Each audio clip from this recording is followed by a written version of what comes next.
제가 가진 성경 신약 325면 전후에 있는 골로새서 2장 1절로 5절의 말씀, 이 계시의 말씀을 한 절씩 나누어 교독하시고 마지막 절 합독하실 때 살아계신 하나님의 음성을 들을 수 있기를 원합니다. 제가 먼저 1절을 받들어 읽죠. 내가 너희와 라우디기아에 있는 자들과 무릇 내 육신의 얼굴을 보지 못한 자들을 위하여 얼마나 힘쓰는지를 너희가 알기를 원하노니,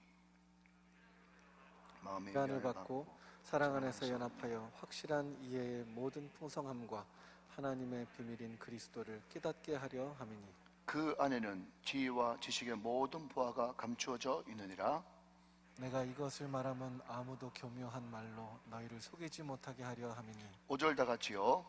이는 내가 육신으로는 떠나 있으나 심령으로는 너희와 함께 있어 너희가 질서 있게 행함과 그리스도를 믿는 너희 믿음이 굳건한 것을 기쁘게 봅니다. 아멘, 아멘. 오늘 이 말씀으로 종깃게 되어지는 저와 여러분 다 되시기를 주님의 이름으로 축원합니다. 여러분, 우리 교회는 좀 젊은이들이 많이 다니는 교회라 잘 모르시는 분도 계시겠지만, 옛날 우리 누나 세대, 또 이모 세대, 또 우리 어머니 할머니 세대 때는요, 거룩할 성자에 쌀미자를 써가지고 성미라는 것을 드렸습니다. 제가 가만히 생각해 보니까 제가 목회한 지 한 30년 됐더라고요. 제가 30년 전에 교육전사를 할 때 제가 섬겼던 교회가 한 140명 정도 모이는, 개척한 지 4년 된 그런 교회였는데, 그때 70이 넘어가지고 늦지막히 예수를 믿은 할머니가 항상 매주마다 정성스럽게 다른 것은 몰라도 성미를 가져오셨어요. 그 교회는 조그만 교회였기 때문에 그 성미함, 성미통이 교육자 앉는 맨 뒷자리 바로 옆에 있었거든요. 그래서 제가 유심히 봤는데 항상 이 할머니는요, 성미를 가져와서 그 성미통에 부을 때마다 얼마나 경건한지 성미통을 다 열어가지고요, 성미 자루에 있는 썰을 이렇게 다 거룩하게 붓고 난 다음에 항상 성미통을 딱 닫고 하는 행동이 뭔가 하면 합장을 딱 합니다. 합장을 딱 하면서 하나님 아버지 고맙습니다, 감사합니다 하면서 한 번 더 이렇게 비벼주고, 이렇게 하는 거예요. 여러분, 예상하시는 대로 이 할머니는요, 오랫동안 불교 문화 또 샤머니즘에 젖어 있기 때문에 소위 말해서 개종을 하고 또 교를 바꿔도 그 문화에서 벗어나기가 참 쉽지 않은 것이죠. 여러분, 문화라는 것이 우리가 흔히 문화 말은 쉬운데요, 이 문화라는 것이 마치 공기처럼 또 물고기를 감싸고 있는 물처럼 그냥 피부에 스며드는 것이기 때문에 이 문화라는 것이 얼마나 강력하고 무서운 건지 모릅니다. 금요 기도회 때 우리가 골로새서를 계속 이제 하고 있는데, 제가 경험상 이제 강해 설교를 할 때 중간에 한 주간이라도 뚝 끊어져 버리면은 흐름을 놓쳐버리거든요. 그래서 금요일 할 것을 제가 주일날로 바꿔서 오늘 말씀을 전하려고 하는 가운데 있습니다. 금요일 들으신 분도 알겠지만 지금 사도 바울의 편지를 받는 이 골로새 교회라고 하는 이곳은 말이죠, 세 가지 문화가 공존하고 있다, 그렇게 말씀을 드렸습니다. 첫 번째는 뭐죠? 거기에 처음부터 살았던 토박이들이 밀었던 토착 종교에서 나오는 신비주의가 첫 번째고요. 두 번째는요, 거기에 해외 근로자로 와 있던 유대인들이 가지고 있던 율법주의, 유대계 율법주의가 두 번째고, 또 하나는 수백 년 전에 그리스로부터 이주 정책으로 인해서 거기에 와 있던 그리스인들 사이에 있었던 영지주의, 이것이 세 가지 큰 문화가 골로새 교회 안에 들어와 있었다 하는 것입니다. 여러분, 본질 복음은 예수 그리스도 그 자신인데 예수 그리스도만으로도 충분히 확실하고 충분한데, 영지주의는 거기서 뭔가 자꾸 깎아내리려고 하는 것이 영지주의고, 또 율법주의는 거기에 예수 그리스도만으로도 충분하지 않다, 그래서 거기에 율법도 또 할례도 안식일도 또 절기도 자꾸 뭔가를 보태려고 하는 것. 그래서 요한계시록에 보면요, 이 복음에 뭔가를 자꾸 보태고 빼는 것은 저주를 받는다 할 정도로 강력하게 경고했었음에도 불구하고 저 옛날부터 이단 사슬들은요, 계속해서 뭔가를 깎아내리거나 예수님의 신성을 깎아내리든지 인성을 깎아내리든지 아니면 거기에 뭐 자꾸 보태거나 할례를 보탠다든지 율법을 보탠다든지 뭔가를 자꾸 보태가지고 예수 그리스도 자체를 손상시키려고 하는 것, 이것이 이단 사설의 가장 중요한 특징이다, 그렇게 말씀을 드렸습니다. 지금 골로새 교회 안에 뭐가 들어있다고요? 신비주의도 들어와 있고 또 영지주의도 들어와 있고 율법주의도 들어와 있는 것이죠. 자, 여러분, 그런 배경 하에서 오늘 보면 1절 말씀을 같이 한번 보도록 그렇게 하겠습니다. 1절 말씀. 내가 너희와 라우디게아에 있는 자들과 무릇 내 육신의 얼굴을 보지 못한 자들을 위하여 얼마나 힘쓰는지를 너희가 알기를 원하노니, 그랬습니다. 자, 여러분, 1절에 보니까 골로새 교회뿐만 아니라 그 인근에 있는 어떤 교회, 라우디게아 교회도 언급하고 있다는 거죠. 지도 하나 보시죠. 지도 하나 보시면, 여러분, 우리가 지금 살펴보고 있는 이 골로새라고 하는 곳이 어딘가 하면 지금의 터키, 이것을 성경지리에서는 소아시아 지역이다, 그렇게 이야기를 하고 있죠. 여러분, 거기 보면요, 에스보드 서빌라, 요한계시록 2장 3장에 나오는 소아시아 7교회가 다 거기에 인근에 있습니다. 거기 보면 히에라볼리, 성지순례 가시면 온천을 즐길 수 있는 파묵갈레라고 다시 부르는데, 히에라볼리가 거기 있고 또 그 중간에 라우디게아가 있고 그 밑에 골로새, 오늘 이 편지의 수신자가 되는 골로새가 저기 있는 거예요. 자, 여러분, 요한계시록을 보면 예수님께 칭찬 한마디 못 듣고 됐습니다. 야단만 맞았던 교회가 라우디게아 교회인데, 그 라우디게아 교회가 왜 야단을 맞았는가 하면, 신앙이 차든지 뜨겁든지 해야 되는데 뜨뜻미지근한 그런 신앙을 가지고 있어가지고 내가 너희들을 볼 때마다 토가 나온다는 거예요. 그럼 거기엔 다 배경이 있어요. 그 문화적인 배경이 있죠. 그렇기 때문에 문화가 무서운 거죠. 여러분, 라우디게아는요 굉장히 부유한 도시였습니다. 지금으로 말하자면 강남 압구정이죠. 거기에 많은 사람들이, 또 많은 문화가, 또 많은 혜택들이 있어서 그런지 모르겠지만 물이 부족했던 모양이죠. 그래서 따뜻한 온수는요 그 위에 있는 히에라볼리, 거기서 온천수를 받아서 썼고, 또 우리가 지금 살피고 있는 이 골로새라고 하는 지역에는요 광천수가, 차가운 물이 많이 올라왔어요. 그러니까 차가운 물은 아래 지방에 있었던 골로새에서 끌어당겨 쓰는 거예요. 근데 문제가 뭐냐면요, 여러분, 지금처럼 배관이 확실하게 있었던 것도 아니지 않습니까? 성지순례 가보면 우리로 말하자면 그냥 시냇물 흐르듯이 이렇게 이제 물을 당겨서 쓰는 그런 구조인데, 뜨거운 물이 있어야 되는 그 히에라볼리의 온천수는요 오면서 다 식어버리고, 또 차가운 광천수였던 골로새에서 올라오는 그 차가운 광천수는 오는 중에 또 데펴져 버리고, 그러니까 이 물도 미지근하고 저 물도 미지근한 거예요. 그런데 이 소아시아 지역은 석회질이 있어가지고 물이 차든지 뜨겁든지 해야 그것이 음용수로서 효과 가치가 있는데, 미지근하면 석회의 그 특유한 그런 냄새가 올라옴으로 말미암아서 그것을 먹는 순간 탈이 나고 구토 증상이 일어난단 말이죠. 그러니까 여러분, 한번 보십시오. 성경이 그냥 기록된 것이 아니라 다 그게 문화적 배경을 깔고 기록하는 거예요. 그러니까 오늘 이 편지를 받는 골로새 교회도 마찬가지고, 또 공동 수시자였던 라우디게아 교회도 마찬가지고 신앙이 뜨뜻미지근한 거예요. 여러분, 뜨뜻미지근한 것만 상태입니다. 여러분, 뜨뜻미지근하다, 이것을 일본말로 하면 뭐죠? 아리까리. 프랑스 말로 하면요 알쏭달쏭. 이 아리까리하고 알쏭달쏭하면요 그 틈을 타고 뭐가 들어오는가 하면요 이단 사설들이 들어온단 말이죠. 복음은 명확한데, 복음은 확실한데 그냥 아리까리하고 헷갈리기 시작하고 뭔가 더 보태야 될 것 같고 뭔가 더 빼야 될 것 같고 깎아내리는 그 순간 그런 복음은 변질되기 시작한다 하는 것이죠. 오늘 사도 바울이 이야기하기를 너희들이 한 번도 내 얼굴을 못 봤다 그랬어요. 왜 못 봤습니까? 금요일날 나오신 분들은 알겠지만 이 골로새 교회는요 사도 바울이 가서 세운 교회가 아니라 사도 바울이 소아시아 수도였던 에베소에 있을 때, 그때 골로새 지방에 에바브라라고 하는 사람이 와서 두란노 소원에서 복음을 받고 가서 세운 교회가 골로새 교회예요. 그러니까 골로새 교회나 라우디게아 교회나 한 번도 사도 바울의 얼굴을 본 적이 없어요. 그러나 그럼에도 불구하고 여러분 생각해 보십시오. 입장을 바꿔놓고 만약에 여러분이 복음 전하는데 여러분이 전한 복음을 듣고 교회가 세워졌다 그러면요 관심이 많겠어요? 많겠어요? 많을 수밖에 없는 거죠. 관심이 많을 수밖에 없고 뭔가 모르는 의무감, 책임감, 보람 이런 것들이 섞여가지고, 여러분 아신 대로요 골로새서는요 옥중서신입니다. 사도 바울이 감옥에 있을 때, 로마 감옥에 있을 때 감옥 바깥에 있는 골로새 성도들에게 쓴 편지가 골로새서예요. 감옥에 있음에도 불구하고 지금 골로새 교회가 믿음에 잘 성장하는 그런 사람도 있었지만은 이단 사설들이 들어와가지고 흔들흔들하는 소식을 듣고 사도 바울이 애타가지고 어쩔 줄을 모르는 거예요. 어떻게 하면 이 사람들을 바로 세울까 싶어가지고 이 모양 저 모양으로 엄청나게 힘쓰는 것을 알 수 있다는 거죠. 자, 여러분 1절 말씀 한 번만 더 보시면, 제가 한 번 더 읽습니다. 내가 너희와 라오디게아에 있는 자들과 무릇 내 육신의 얼굴을 보지 못하는 자들을 위하여 그 다음 얼마나 힘쓰는지를 너희가 알기를 원하노니 그랬습니다. 자, 여러분 두 가지입니다. 첫 번째는요, 얼마나 힘쓰는지 라고 하는 단어를 아셔야 돼요.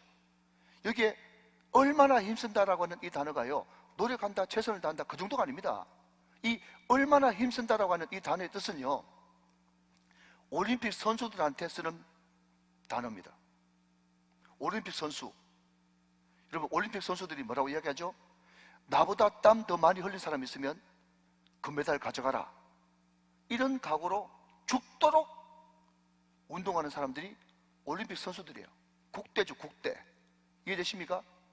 자기보다 땀 많이 흘렸으면 나는 깔끔하게 금메달 양보하겠다. 그렇지만 내가 그 사람들보다 땀을 더 많이 흘렸으면 금메달은 내 거다. 오직 금메달 하나 바라보고 4년 동안 쏟아붓지 않습니까? 모든 걸 다 절제하면서. 그때 쓰는 단어가 힘쓴다라고 하는 단어예요. 그럼 또 하나는요, 군사들이 전쟁 나갔습니다. 전쟁 나가지고 진다는 것은 뭘 의미하죠? 곧 죽음을 의미하는 거예요. 사느냐 죽느냐 그 기로에서 목숨 걸고 사투를 벌이는 것, 그때 쓰는 단어가 얼마나 힘쓰는지 라고 하는 단어란 말이죠. 그런데 여러분 사도 바울은 뭐라고 얘기하는가 하면, 내가 감옥에 있어도 너희들 신앙 잘못될까 봐 얼마나 힘쓰는지 그 다음 알기를 원한다. 여러분 여기가 굉장히 중요한 포인트입니다. 자, 여러분 오늘 첫 번째 대지의 소주제니까 잘 집중하셔야 됩니다. 알기를 원하는 거예요. 자, 다들 한번 보십시오. 여러분 몇 년 전에 말이죠, 아시는 분은 아시고 모르시는 분은 모르시는데, 저기 명천동에서 진장동 오는 거기 편의점 좌회전 하는 골목 있죠? 그죠? 그게 원래 좌회전이 안 됐었습니다. 그래서 성도들이 교회 오기에 얼마나 불편했다고요. 그런데 여러 사람들이 노력하고 수고해가지고요, 비보호 좌회전이 열렸어요. 그런데 원래 횡단보도가 얼마 앞에 안 떨어져 있으면 비보호 좌회전이 안 된다고 그러네요. 하나님 은혜로 된 것이죠. 그런데 말입니다. 그런데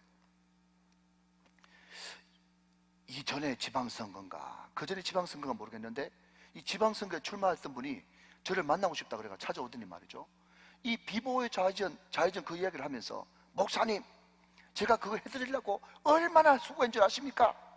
하면서 공치사를 막 하더라고.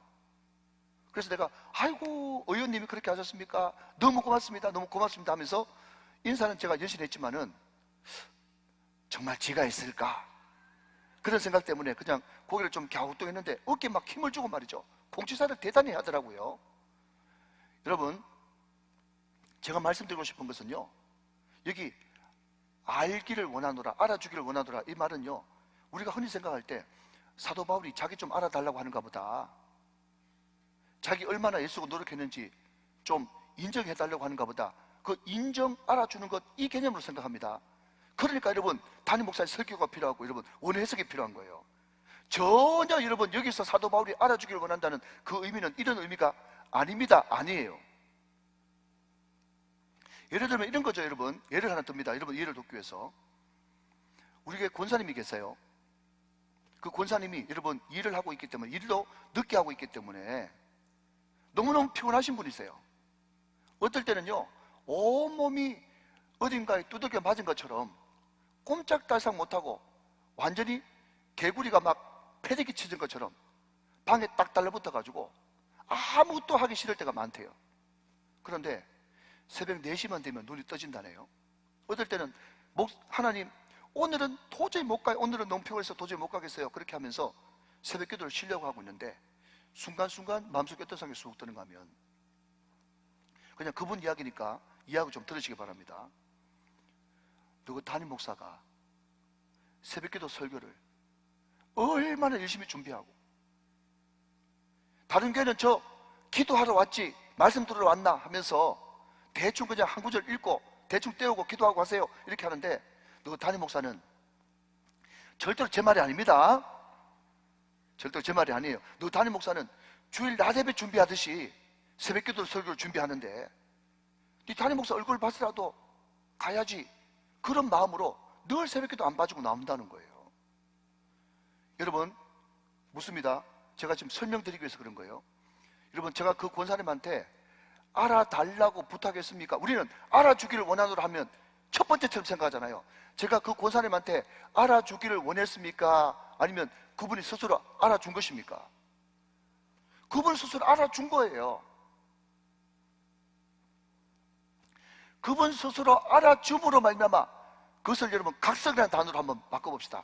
그분이 스스로 알고 각성함으로 말미암아서 제가 새벽기도 나오라고 여러분 들고 찬 것도 아닌데, 그래도 가야지, 그래도 일어나야지 하면서 그 진정성을 알므로 생기는 각성 내지는 힘과 용기, 새로운 힘, 이걸 두고 알아주기를 원하노라 라고 하는 단어의 의미라는 거죠. 그래서 여러분 오늘 1절과 2절이 붙어 있는데요, 제가 좀 더 읽어보겠습니다. 1절 끝에 한번 보시면, 얼마나 힘쓰는지를 너희가 알기를 원하노니, 그랬지 않습니까? 자, 왜 여러분 성경을 볼 때 그냥 요절로 보면 안 되고 문맥으로 봐야 되는가 하면요, 2절에 그 이유를 설명하고 있어요. 2절 띄워주세요. 2절 보면요, 이는 그랬어요. 이는이 뭐죠? 왜냐하면 그 이유는 그 다음 그들로 마음의 위안을 받고 그랬어요. 자, 조금만 더 띄워놓으세요. 자, 저를 보세요. 사도 바울이 여러분 죽자 살자 목회하고 그렇게 애쓰고 용쓰고 하는 그것이 여러분 자기 열매 보려고 하는 거예요. 그것을 통해서, 그것을 알므로 말미암아서 골로새 교회 성도들이, 라오디게아 성도들이 그 마음에, 그 성도들이 마음에 위안받기를 원하는 거예요. 여러분 이게 중요하단 말이죠.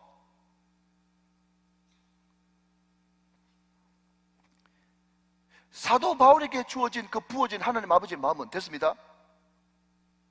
열심히 목회해가지고 여러분 성도 늘고 부흥하고 헌금 늘고, 물론 이것도 여러분 위로가 되겠죠.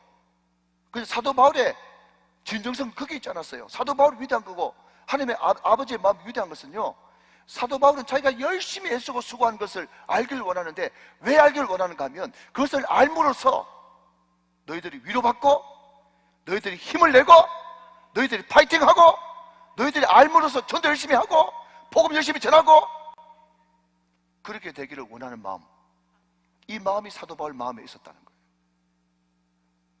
여러분 그렇지 않습니까? 5월달 가정의 달을 맞이해서 우리 자녀들이 내가 알아달라고 과음을 빠락빠락 찌면서 야단도 안 치는데, 자녀들이 여러분 시간이 멀쩡하고 은혜를 받아가지고요, 우리 아버지 우리 엄마가 나를 위해서 얼마나 애쓰고 노력하는지 그것을 알기 시작하는 거예요. 여러분 그게 바로 각성이고 철들었는 거예요. 여러분 가정에도 그런 은혜가 있기를 바랍니다. 그런 은혜를 못 받아보시니까 눈만 멀뚱멀뚱하고 계시네요. 자녀들이 말이죠, 스스로 아버지 엄마의 고생과 수고를 아는 거예요. 자녀들이 그렇게 행동하는 것을 보고 그 부모도 얼마나 마음의 위로를 얻겠어요. 여러분 지금 사도 바울은 감옥에 갇혀 있습니다. 감옥에 갇혀 있는 와중에도 항상 마음은 성도들에게 있는 거예요. 사도 바울이 정말 죽자 살자 최선을 다해서 열심히 목회하고 노력한 그 모든 것들이 결국 내가 무슨 열매를 보고 내가 무슨 열매를 따먹으려고 하는 것이 아니고, 내 이런 모습을 보면서 성도들이 위안받기를 원하고 위로받기를 원하는 그 마음 말이죠. 그 마음, 그게 목자의 마음 아니겠습니까? 아멘. 아버지의 마음 아니겠어요? 사랑하는 여러분, 이 마음이 오늘 저와 여러분, 오늘 말씀 듣는 모든 오전교회 권속들에게 성령으로 말미암아 부어주시기를 주님의 이름으로 축원합니다. 여러분 이 마음이 있어야 교회가 교회다워질 수 있는 거죠. 이런 마음이 있을 때 여러분 어떻게 이단들이 함부로 교회 들어와서 발붙일 수가 있겠습니까? 내가 어려워도 성도들 생각하고, 내가 노력하는 것이 결국 내 이런 모습을 보면서 성도들이 위로받고 도전받아서 신앙생활 더 잘하는 사람 되기를 원하는 그런 마음 말이죠. 이것이 목자의 마음이고 아버지의 마음인 거예요. 이해가 되시면 아멘. 얼마나 중요한 마음인지 모르겠어요.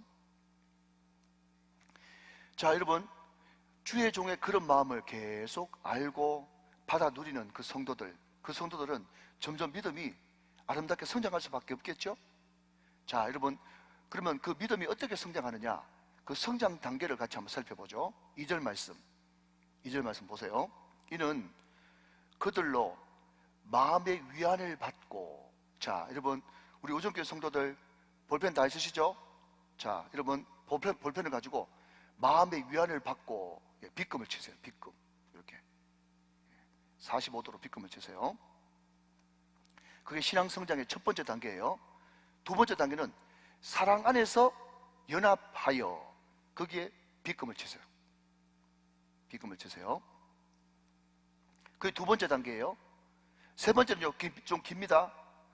확실한 이해의 모든 풍성함과 하나님의 비밀인 그리스도를 깨닫게 하려 함이니, 거기에 빗금을 치세요. 자, 이제 저를 보세요.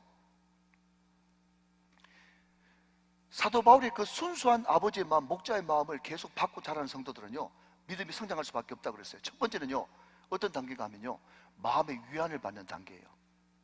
마음의 위안을 받는 단계. 그 위안이라고 하는 말이 헬라어로 파라클레오라는 단어를 쓰는데, 이 파라는요, 파라클레이토스, 보혜사가 파라클레이토스지 않습니까? 파라는 옆에서, 곁에서, 이런 뜻이에요. 그리고 클레오는 부른다, 이런 뜻이거든요. 하나님이 우리를 항상 옆으로 부르셔서 너 수고 많지, 고생 많지, 사랑한다, 축복한다, 늘 그렇게 말씀해 주시는, 그것을 두고 위로 내지는 위안이라고 하는 거예요. 여러분, 교회 안에 이런 위로가 충만해야 될 줄을 믿습니다. 예, 그 위안을 받을 때 우리는 신앙이 점점 자랄 수가 있는 것이죠. 그런데 그럼에도 불구하고 우리 신앙의 정도가 단순히 목사님에게, 우리 장로님에게, 성도님에게, 또 성령님께 위로받고 위안받는, 거기서 머물면 안 되는 것입니다. 한 걸음 더 나가서 두 번째 단계가 뭐냐면요, 두 번째 단계는 바로 사랑 안에서 연합하는 단계입니다. 여러분, 오늘 잘 들으세요. 여러분, 말씀 그대로 푸는 겁니다. 재료가 너무 좋아요. 재료가 너무 좋다고. 자, 사랑 안에 연합한다, 이것을 다른 말로 바꾸면 사랑 안에서 하나 되는 겁니다. 그런데 여러분, 항상 제가 말씀드렸듯이 옳게도 보고 거꾸로도 봐야 된다고, 이 연합하고 하나 되는 것이 만만치 않은가 봐요. 왜냐하면 교회에서나 교회 밖에서나 여러분, 각종 단합대회가 얼마나 많습니까? 자, 여러분 한번 생각해 보세요. 친목회, 단합회, 단합대회, 이렇게 많다는 것은 하나 되는 것이 쉽다, 어렵다? 쉽지 않고 어렵다는 것을 반증하고 있는 거예요. 우리 교회도 이제 코로나 좀 풀리니까 각 전도회별로, 기관별로 얼마나 단합대회를 많이 계획하고 있는지. 여러분, 뭔가라도 해야 됩니다. 단합대회도 해야 되고요, 밥도 같이 먹어야 되고요, 의샤도 해야 되고요, 차도 같이 마셔야 되고, 필요합니다. 여러분, 필요해요. 그게 사랑 안에서 연합하는데 필요한 요소들이죠. 그러나 여러분, 우리가 물리적으로 바깥으로 단합대회하고 밥 먹고 차 마시고 으쌰으쌰하고 하나 되자고 건배한다고 하나 됩니까? 하나 됩니까? 인간이라는 존재가 그렇게 만만한 존재가 아니거든요. 그러면 진정한 하나됨이 있으려 그러면요, 뭔가 통하는 진한 게 뭔가가 있어야 되는 거예요. 뭐 이것을 좀, 어떤 학자들은 좀 어려운 말로 존재적 혁명, 그런 단어를 쓰는데 뭐 그런 거 다 잊어버리시고, 예를 들면 이런 겁니다. 여러분, 우리가 잘 아는 김진홍 목사님 계시잖아요. 그분이 유명하시니까 젊을 때부터 집회를 많이 나갔어요. 그러니까 집을 늘 비우고 교회를 늘 비웠죠. 하루는 가만히 생각해 보니까 그때가 이맘때쯤 됐던 모양이죠. 5월은 가정의 달인데 내가 우리 아들하고 너무 교제가 없었구나 싶어가지고 목사님이 뜬금없이 아들 방에 가가지고 공부를 지금 열심히 하고 있는 아들한테 야, 누구야? 이름 부르면서 책상에서 좀 내려와 봐라. 그 아버지가 막 책상에서 내려와 보라 그러니까 내려왔어요. 우리가 아버지 아들 사이인데 이렇게 대화가 없고 교제가 없어도 되겠나? 오늘 대화도 좀 하고 교제도 좀 하자 그랬거든요. 그러니까 아들이, 여러분, 그 아버지의 그 아들이라고 하는 말이, 저거 아버지하고 비슷하게 목소리를 천천히 하면서 하는 말이, 아빠가 먼저 교제해 보세요. 아빠가 먼저 교제해 보세요. 그러니까요, 김준호 목사님이 할 말이 하나도 없더랍니다. 그래 하는 말이, 다음에 하자. 그리고는 자리를 떴다는 유명한 이야기가 있어요. 여러분, 무슨 이야기입니까? 여러분, 공부하고 마음이 콩밭에 가 있는 애 끌어내려가지고 대화 좀 하자, 교제 좀 하자, 하나 되자, 그렇게 한다고 그게 하나 되는 겁니까? 그러니까 여러분, 물론 차도 같이 마시고 밥도 같이 먹고 해야 되겠지만 그거 한다고 하나 되는 게 아니란 말이죠. 그러면 어떤 걸 하나 될 수 있느냐? 여러분, 예를 돕기 위해서 제가 예를 하나 들겠습니다. 여러분, 제가 지난교회 있을 때 지금 돌아가신 우리 스승 목사님 모시고 어딜 갔다 오는데 그 목사님이 저한테 하시는 말씀이 그래요. 예 목사, 뜬금없이 뒷자리에 앉아 계시면서 눈을 척 감더만은, 예 목사, 오늘 새벽에 내가 예 목사 위해서 기도하다가 울었어, 그러는 거예요. 너무 감격스럽잖아요.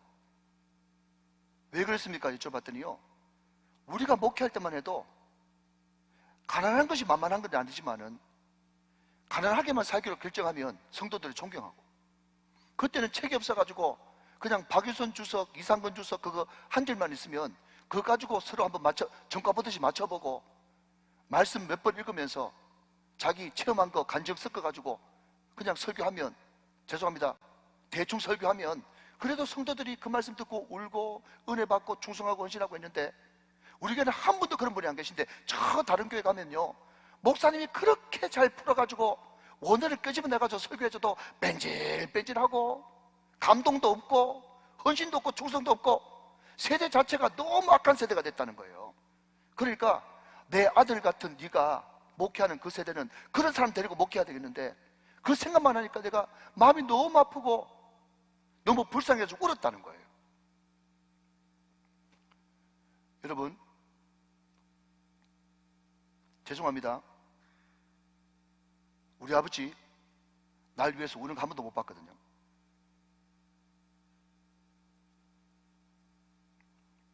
다 그게 또 아픔이 있겠죠. 그런데 제 스승 목사님이 저를 위해서 기도하면서 울었다라는 그 이야기를 듣고 마음이 확 녹는 거예요. 여러분, 제 안에 존재적 혁명이 일어난 것입니다. 제 집사람이 제 정인데요, 밤낮 여러분, 저는 새벽에 눈 뜨면 교회 가고 최고 늦게 교회에서 오고, 거기에서 제가 만 5년 반, 한 6년 정도 헌신하면서 마치 그 교회하고 저하고 한 몸이 된 것처럼 딱 달라붙어 가지고 옷이 맞아. 얼마나 제가 열심히 사역한 줄 모르겠습니다.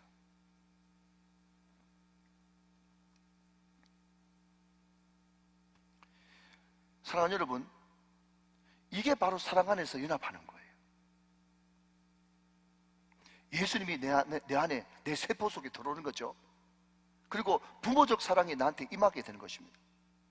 여러분, 이것이 바로 사도 바울이 골로새 교회를 향해서, 우리 우정교회를 향해서 체험하고 경험하기를 원하는 아버지의 사랑의 관계이고, 사랑 안에서 주님과 연합하는 관계인 것입니다.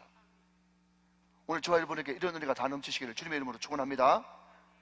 여러분, 열심히 찬양하고 기도하지만, 그게 너무너무 중요하지만 그것이 우리를 하나님과 온전히 엮어주지 못해요. 여러분, 탕자 보셨잖아요. 그 첫째 아들은 아버지와 계속 있었는데도 아버지를 알지 못했다니까요. 둘째 아들은 탕자였지만 아버지의 사랑을 받아들이니까 관계가 회복되지 않습니까? 이 관계 회복이 너무너무 중요한 거예요. 자, 한 걸음 더 나가서 사도 바울은 여기에 머물지 않고 한 걸음 더 나가기를 원하는데, 그 단계는 바로 그리스도의 비밀을 깨닫는 단계입니다. 자, 오늘 보면 2절과 3절 말씀 마찬가지로 제가 2절 읽고 여러분 3절 한번 읽어주시기 바랍니다. 2절, 이는 그들로 마음의 위안을 받고 사랑 안에서 연합하여 확실한 이해의 모든 풍성함과 하나님의 비밀인 그리스도를 깨닫게 하려 함이니. 3절 다 같이 시작. 그 안에는 지혜와 지식의 모든 보화가 감추어져 있느니라 그랬어요. 자, 여러분, 제가 2절 말씀에 비밀이란 단어에 하이라이트를 쳐놨고요. 3절에 감추어졌다, 여기에 제가 빨간색을 쳐놨어요. 물론 여러분 헬라 원어를 찾으면 비밀 단어 따로 있고 감춰져 있다 단어 따로 있습니다. 그럼에도 불구하고 여러분, 이 비밀이라는 단어도 감춰졌다라고 하는 이 단어도 뜻은, 내용은 일맥상통하는 거예요. 자, 여러분, 비밀이 뭐죠? 비밀 안 알려주지, 그게 비밀입니까? 감추었던 것 한번 찾아봐라, 안 가르쳐주지, 그게 감추었던 겁니까? 아니에요. 자, 여러분 잘 들으세요. 헬라어에서 비밀, 감추어졌다라고 하는 것은 뭔가 하면요, 어떤 것을 잡고 퍼내고 어떤 것을 잡고 꺼낼 때 한도 끝도 없이 계속 쏟아져 나오는 것, 그것을 비밀 혹은 감추어졌다, 그렇게 이야기하는 거예요. 자, 여러분, 말씀이 만만치 않으니까 또 하나 예를 들어야 되겠죠. 여러분, 어버이날 부모님 찾아뵙고 오셨죠? 자, 좀 호응하면서 들으면 재밌습니다. 어버이날 부모님한테 다 가셨죠? 여러분, 부모님한테 갈 때 이런 상자 들고 가셨죠? 상자, 그죠? 상자 들고 가면 거기에 꽃이 이렇게 조화가 이렇게 딱 있고, 거기에 이 네모 칸이 있어가지고 5만 원짜리가 그게 딱 올라가 있단 말이죠. 아무것도 모르는 우리 부모님은 그 상자를 열어놓고, 아니, 용돈이 겨우 5만 원, 속으로 용돈이 겨우 5만 원, 그렇게 생각했는데 며느리가 하는 말이 뭔가 하면, 아버지, 엄마, 그 5만 원짜리 한번 당겨보세요. 그 5만 원짜리를 당겨보니까 그냥 5만 원 한 장인 줄 알았는데 그 뒤에 만 원, 그 뒤에 5만 원, 그 뒤에 만 원, 그 뒤에 5만 원, 아멘 할 때까지 5만 원, 만 원, 막 줄줄이 계속 나오는 거예요. 줄줄이 계속 나오는 거예요. 어떤 공중파 제가 TV를 봤더니요, 예, 우리가 이름만 대면 다 아는 연예인인데, 그 결혼하기 전에 부모님 찾아가가지고 그 선물 드려가지고 5만 원, 만 원이 막 계속 나오니까요, 그 공중파인데 그 엄마가 자기도 모르게 할렐루야, 할렐루야를 외치더라고. 할렐루야지, 할렐루야. 근데 바깥에 딱 볼 때는 5만 원짜리 한 장인 줄 알았는데 땡기면 계속 나오는 거예요. 5만 원, 만 원, 5만 원, 만 원, 5만 원, 만 원 계속 나오는 거죠. 여러분, 이게 비밀이에요, 비밀. 이렇게 설명해도 못 알아들으면 할 수 없습니다. 여러분, 성경적 개념의 비밀은 말이죠, 안 가르쳐 주어지, 그게 아니라니까요. 성경 이야기하는 비밀, 감추어진 것은요, 오늘 설교점은 뭐예요? 퍼내도 꺼내도, 여러분, 지면이 아까워가지고 제가 지면이 짧아가지고 못했는데, 퍼내도 꺼내도 계속 나오는 게 그리스도의 비밀이에요. 그러니까 풍성한 거죠. 풍성한 거예요. 그렇기 때문에 모든 지혜와 지식이 그 안에 다 들어있는 거예요. 믿으시면 아멘 하시기 바랍니다. 여러분, 제 주변에 있는 사람들이 저한테 그런 이야기를 해요. 목사님은 천상 목사님입니다. 왜 그러세요? 그랬더니요, 목사님만큼 사람 만나는 거 좋아하는 사람 못 봤습니다. 만나서 똑같은 이야기를 해도 또 처음 한 것처럼 하고, 또 기도해주고, 또 사람 만나고, 또 사람 만나고. 여러분, 언제 보기를 원하시는 분은 제 핸드폰에 제 스케줄표를 보면요, 깜짝 놀랄 겁니다. 거의 연예인 수준이에요. 그만큼 만남이 많다고. 근데 말입니다, 여러분, 제가 물론 사람 만나고 이야기하고 기도해주고 하는 거, 예배드리고 하는 거 좋아하죠. 근데 하나님이 제 증인이신데, 제가 더 좋아하는 것은요, 새벽 일찍 일어나가지고 말씀 읽고 말씀 묵상하고 설교 들으면서 은혜 받고 정리하고, 여러분, 주님 말씀 만나는 것을 저는 더 기뻐합니다. 아멘. 여러분, 목사가 사람 만나고 밥 먹고 이야기하고 이런 거 좋아하면 여러분, 정치해야 되죠. 정치, 개모임 개조해야 되죠. 그것도 여러분 목회의 한 요소야. 그러나 그럼에도 불구하고 여러분, 목사가 더 기뻐하고 즐거워야 되는 것은 뭔가 하면요, 그리스도의 비밀인 이 말씀, 캐도 끝이 없는 이 말씀을 정말 새벽에도 캐고 낮에도 캐고 저녁에도 캐고 늘 메모하고 새롭게 인식하고 배우고, 여기서부터 오는 이 기쁨과 만족, 행복이 얼마나 넘치는지. 할렐루야. 사랑하는 여러분, 그 만족과 기쁨이 있어야 그 사람이 바로 그리스도의 비밀을 아는 자라는 것이에요. 세상에 박사학위는요, 어느 정도 연구하면요 길이 보입니다. 그리고 그 다음 수가 보여요. 근데 여러분, 이 성경 하나님의 말씀은요, 똑같은 본문이라도, 제가 여러분 돌아오는 금요일날 똑같은 본문 가지고 설교할 테니까 같은 말씀인지 다른 말씀인지 한번 보세요. 완전 다른 말씀입니다. 여러분, 하루에 여러분 평생 10시간 이상 성경 연구하고, 지금도 90세가 넘었는데도 하루에 5시간 이상씩 성경을 연구하는 그 내수동교회 원로 목사님 박희천 목사님이 그런 이야기를 했어요. 성경 말씀은 태산인데 저희가 평생 연구한 것은 한 삽밖에 안 된다고. 아멘 좀 하시면 좋습니다. 여러분, 하루에 10시간씩 평생 연구했던 그분이 평생 연구한 그리스도를 아는 지식이, 그 비밀을 캐내는 것이, 끄집어낸 것이 한 삽 정도밖에 안 된다 그러면, 우리 하나님의 그 풍성함과 우리 하나님의 그 풍요로움과 그 꽉 참과 모든 지혜와 지식의 부하가 얼마나 그 비밀 안에 넘치겠단 말이죠. 믿으시면 아멘. 여러분, 이것을 계속해서 캐내는 기쁨, 그리스도의 비밀을 아는 단계, 이 단계가 가장 고급스러운 단계란 말이죠. 이렇게 이야기하면 여러분, 끝에 것만 기억하고 1단계, 2단계는 또 기억 못한다는 것이 문제예요. 1단계가 뭐죠? 하나님이 옆에 계시면서 마음에 위안받는 단계. 두 번째는 뭐죠? 예수님의 사랑이 내 세포를 파고들어가지고 하나님과의 사랑 안에서 연합되는 관계. 이 두 번째 단계고요. 세 번째 단계는 뭡니까? 모든 이의 풍성함이 그리스도의 비밀을 우리가 늘 깨닫고 아는 단계, 이 단계가 3단계라는 거죠. 오늘 저와 여러분의 신앙이 점점 자라게 되시기를 주님의 이름으로 축원합니다. 축복합니다. 자, 여러분, 이 기쁨을 누리게 될 때, 이 고급 단계까지, 그리스도의 비밀을 깨닫는 단계까지 올라갈 때 어떤 역사가 일어나느냐. 자, 여러분 4절 말씀 같이 한번 보실까요? 4절. 내가 이것을 말하면 아무도, 그 다음 교묘한 말로 너희를 속이지 못하게 하려 함이니, 그랬습니다. 자, 여러분, 여기 교묘라는 단어가 나왔지 않습니까? 교묘. 여러분, 교묘가 뭔가 하면요, 왜 교묘하냐 그러면 우리 생각을 뛰어넘기 때문에 교묘한 거예요. 많은 사람들이 왜 이단에 넘어가느냐? 직분자고, 특별히 여러분 뭐 대학 총장이고 그렇게 똑똑하고 변호사고 이런 사람들도 왜 넘어가느냐? 자기 생각을 뛰어넘기 때문에 교묘한 거예요. 그렇기 때문에 속는 것입니다.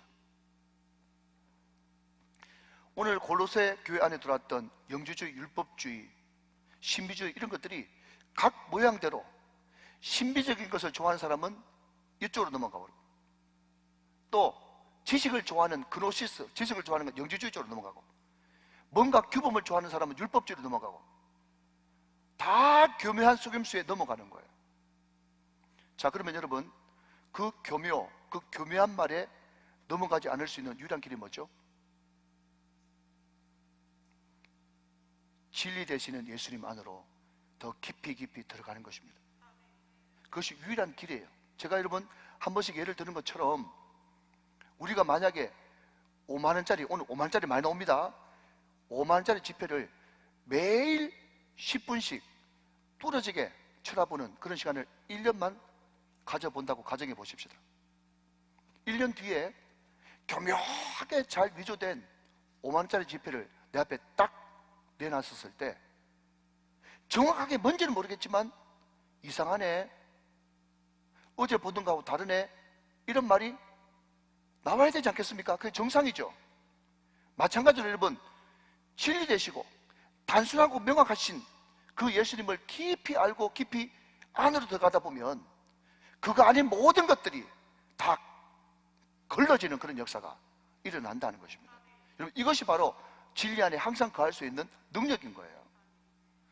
여러분, 교묘한 것은요, 교묘하게 다른 사람들을 속이기 위해서 거짓에 거짓을 자꾸 갖다 붙입니다.